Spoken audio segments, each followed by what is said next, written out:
नमस्कार, मैं अमित द्विवेदी आप सभी का स्वागत करता हूं अपने एक और वीडियो में। और इस समय मेरे साथ में है टाटा की पंच ईवी, जो कि साल 2026 में अपडेट होके आई है।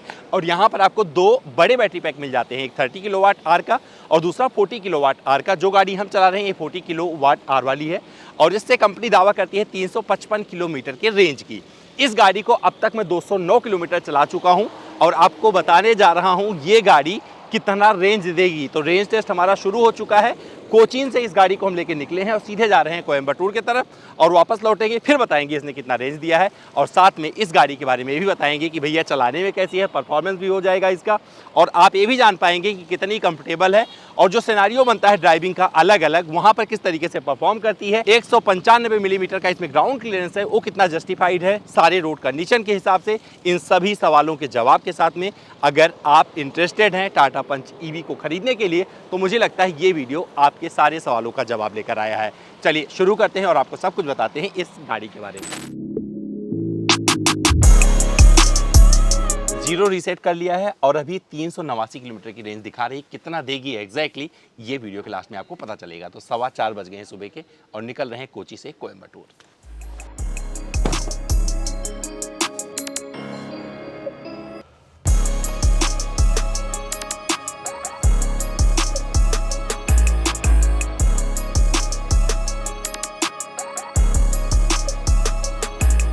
तो एक चाय के लिए ब्रेक लिया था लगभग 88 किलोमीटर गाड़ी चलाने के बाद में। तो 88 किलोमीटर मेरी गाड़ी अभी चली है। 68% बैटरी बची हुई, यानी कि 32% में मैंने चलाया है इसे 88.2 किलोमीटर और अभी बहुत सारा डिस्टेंस कवर करना बाकी है। 143.0 वाट आर किलोमीटर ये दिखा रहा है। देखते हैं अभी और बहुत कुछ चलाना बाकी है।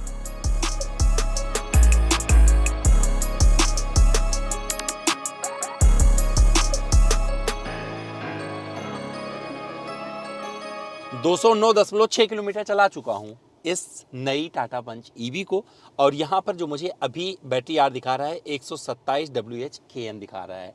और आपको बता दूं कि 33% बैटरी और बची है और मैं पहुँच पाऊँगा या नहीं कोची, ये आपको वीडियो के लास्ट में पता चलेगा। लेकिन इसके पहले चलिए आपको बताते हैं कि क्या कुछ और अच्छा लगा है मुझे इस गाड़ी में। तो अब मैं बात करूंगा ड्राइव एक्सपीरियंस के बारे में, रियर सीट कंफर्ट भी बताएंगे और साथ में जो फीचर्स इसमें दिए गए हैं जो कि इस गाड़ी को बेहद कमाल का बनाते हैं उसका भी जिक्र किया जाएगा। और सिटी कंडीशन में अगर आप बात करेंगे, सिटी में एक गाड़ी खरीदने की कोशिश कर रहे हैं जो इलेक्ट्रिक हो और सबसे बेस्ट हो, तो क्या ये उस कैटेगरी में आती है, इसका भी जवाब देंगे। तो भैया मैं टाटा पंच ईवी फेसलिफ्ट के रियर सीट पर बैठा हूँ। तो सबसे अच्छी चीज़ यहाँ पर बैठकर क्या मुझे अच्छा लग रहा है, तो अब जिस तरीके का सीटिंग पैटर्न यहाँ पर दिया है वो काफ़ी परफेक्ट इसलिए बन पड़ा है क्योंकि देखो लेदराइट सीट दे दी है जो कि काफ़ी अच्छी है। आर्मरेस्ट मिल जाता है, आराम से आप ऐसे बैठ सकते हैं और ये एडजस्टेबल हेडरेस्ट सही मतलब ठीक ठाक मेरे सर को सपोर्ट कर रहा है। और यहाँ पर देखेंगे पानी की बोतल वगैरह लगा सकते हैं, तो ये पूरी व्यवस्था यहाँ पर आपको मिल जाएगी। हेडरूम वगैरह ठीक लग रहा है और जब आप आगे देखेंगे तो विजिबिलिटी वगैरह भी कुछ बाधित नहीं हो रही है, वो भी परफेक्टली इस गाड़ी में आ रहा है। अगर थाई सपोर्ट की बात करें, देखिए इस तरीके से आपको अच्छा थाई सपोर्ट मिल रहा है। अगर ये सीट यहाँ पर इस तरीके से एडजस्ट है तो आपको लेग रूम वगैरह भी मिल रहा है। 15 वाट का सॉकेट मिल जाता है, मोबाइल वगैरह चार्ज कर लीजिएगा और कुल मिलाकर एक अच्छी व्यवस्था के साथ में ये रियर सीट आपको इनवाइट करेगी। मुझे लगता है कि इन सीटों की वजह से ये काफ़ी परफेक्ट बन पड़ी है। फ्लैट फ्लोर है तो अगर 3 बंदे भी बैठेंगे कोई दिक्कत नहीं होगी, अगर 2 बंदे बैठेंगे तो बड़े प्यार से लंबी दूरी की यात्राएं वगैरह कर सकते हैं। तो यहाँ पर ये हैंडल वगैरह कुछ इस तरीके से मिल जाता है। तो अगर कंफर्ट की बात करेंगे तो ये रियर सीट आपको कहीं से डिसअपॉइंट नहीं करेगी। तो चलिए अब आपको आगे से वाली सीट पर लेके चलते हैं और बात करते हैं इसके परफॉर्मेंस की।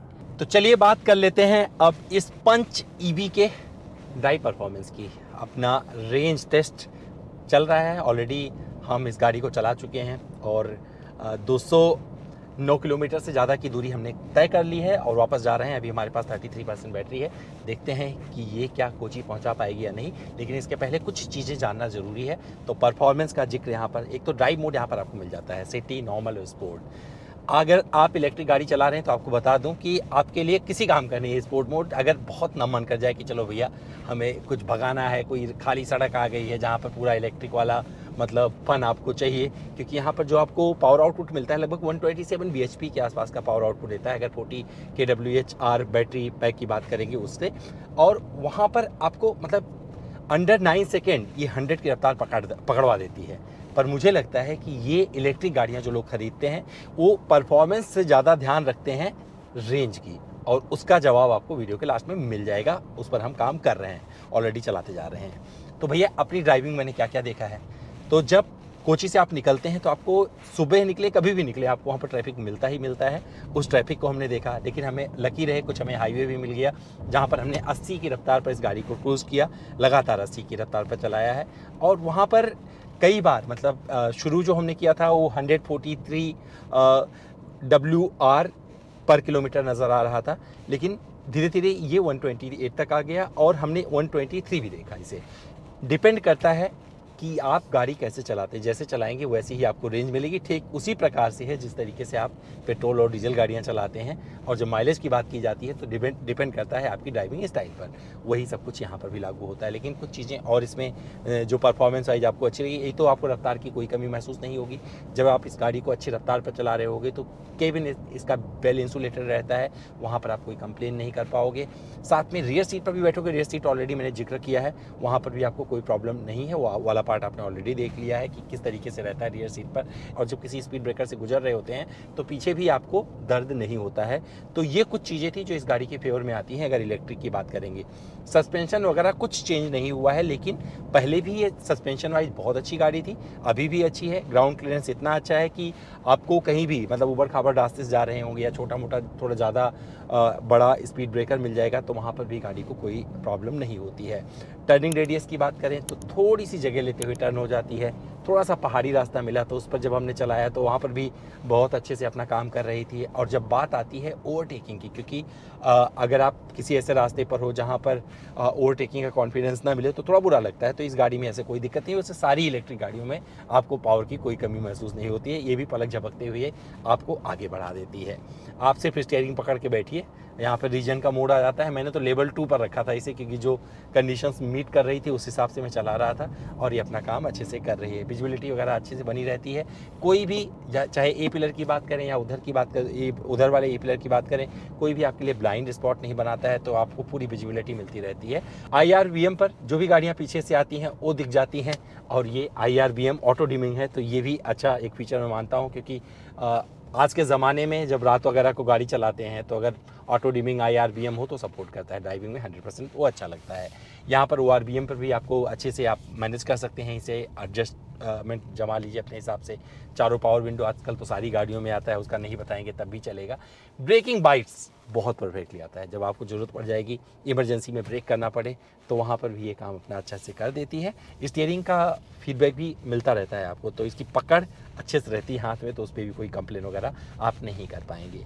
और अगर बात करेंगे कंफर्ट की, तो कंफर्ट में बहुत सारी चीज़ें, उसमें फीचर वगैरह का भी जिक्र किया जाएगा, लेकिन उसके पहले बता दूं कि सस्पेंशन अच्छा है, ऑलरेडी मैंने इसका जिक्र कर दिया है। तो जो सिटी के आजकल अमूमन लोग स्पीड ब्रेकर बना देते हैं, अगर आप सडनली उसे हिट नहीं करेंगे, एक नॉर्मल स्पीड पर ब्रेक लगा के सज्जनता के साथ पार करेंगे, तब ये गाड़ी और अच्छे से आपको निकाल देगी। लेकिन अगर भूल भी जाएंगे तब भी बहुत ज़्यादा फ़र्क नहीं पड़ता, मैनेज कर लेती है, तो वहाँ पर भी कोई दिक्कत नहीं है। बात करें यूटिलिटी की अगर, तो यहाँ पर आपको बूट में सामान रखने की ठीक ठाक जगह मिल जाती है। आप देखिए हमने 3-4 बैग अपना रखा हुआ है, पूरा हम लोग चलते हैं जो शूट के लिए सामान ले जाते हैं, लेकिन अगर बड़े बैग भी होंगे वो भी आराम से आ जाएंगे, उसमें कोई प्रॉब्लम नहीं होगा। यूटिलिटी स्पेस के लिए आपको कई सारी जगह मिल जाती है, तो यहाँ पर अम्ब्रेला वगैरह रख लीजिए, पानी की बोतल लगा लीजिए, यहाँ ग्लव बॉक्स कंपार्टमेंट मिल जाता है, यहाँ पर आर्मरेस्ट के नीचे थोड़ा सा सामान रखने की जगह मिल जाती है, यहाँ पर आपको 2 कप होल्डर मिल जाते हैं, साथ में वायरलेस चार्जिंग फ़ोन की सुविधा मिल जाती है, मतलब आप अपना फ़ोन रख दीजिए, वायरलेस चार्ज कर देगा।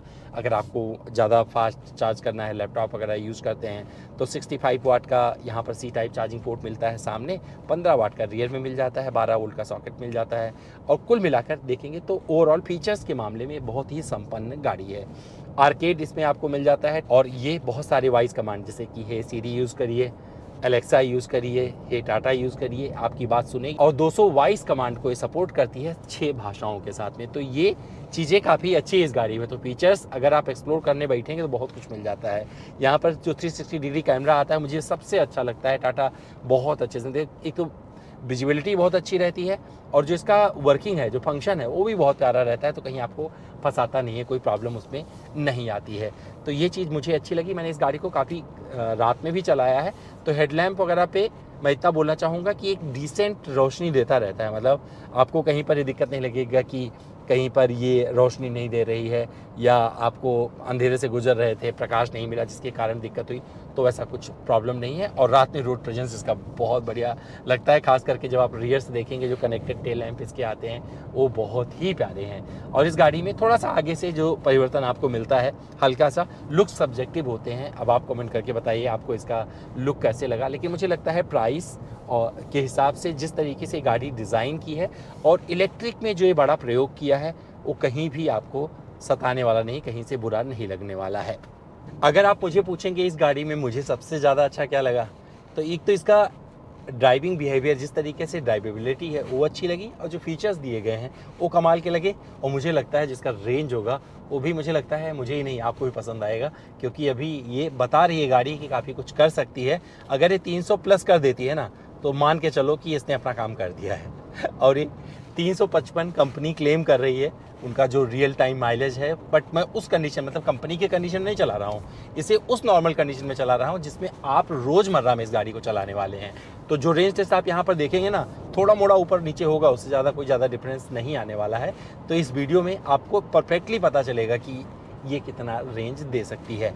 चलते चलते बता दूं भैया, एसी का कूलिंग वगैरह अच्छा है इस गाड़ी का। ये एंड्रॉयड ऑटो, एप्पल कारप्ले, ये तो सारे फीचर्स आजकल की गाड़ियों में आते ही है। ऑलरेडी मैंने इसका जिक्र किया था जब हम अपना वॉक अराउंड इसका बना रहे थे, तो उस वीडियो को नहीं देखा होगा तो आई बटन पर दे रहे हैं, दोबारा देख लीजिएगा। लेकिन जो इसकी लेदराइट सीटें दी गई हैं इस गाड़ी में ना, इसको बहुत ही प्रीमियम बनाती हैं। और चार्जिंग की अगर बात करेंगे तो चार्जिंग इंफ्रा पे काफ़ी कुछ टाटा मोटर्स ने बोला था। रही बात चार्जिंग इंफ्रा की, तो चार्जिंग इंफ्रा जो है अब देश में काफ़ी कुछ हद तक तगड़ा हो चुका है, और टाटा मोटर्स की तरफ से भी बहुत सारी आपको चार्जिंग की सहूलियतें मिल जाती हैं। उन्होंने ऑलरेडी बताया था, जिसका जिक्र हमने अपने वॉक अराउंड में किया था, वो आपने देख लिया होगा। बैटरी एज सर्विस चुनना है वो चुनिएगा, या अपने आप पूरी गाड़ी खरीदनी है मतलब बैटरी के साथ में, तो कर लीजिएगा। कुछ भी करेंगे ये आपको किफ़ायती लगेगी, और मुझे लगता है ना तो रेंज के हिसाब से परेशान करने वाली है और ना ही अपनी क्वालिटी के हिसाब से, क्योंकि इस पर सेफ्टी फीचर्स भर भर के मिलते हैं। मतलब टाटा की गाड़ी अगर आप खरीदो तो सेफ्टी के बारे में पूछो ही ना, क्योंकि उन्होंने ऑलरेडी सेफ्टी का जवाब सबसे पहले दे देते हैं। आग में तपाया है, पानी में डुबाया है, और जिन सेफ्टी रेटिंग की बात की जाती है उनकी कसौटी पर भी ये खरे उतरे हैं। तो भैया अभी सफ़र बाकी है, बहुत दूर जाना है मुझे, और मैं ये जानने के लिए उत्सुक हूँ कि मुझे कितना रेंज देती है, और फिर आपसे मिलके बताते हैं कि इसने मुझे कितना रेंज दिया है।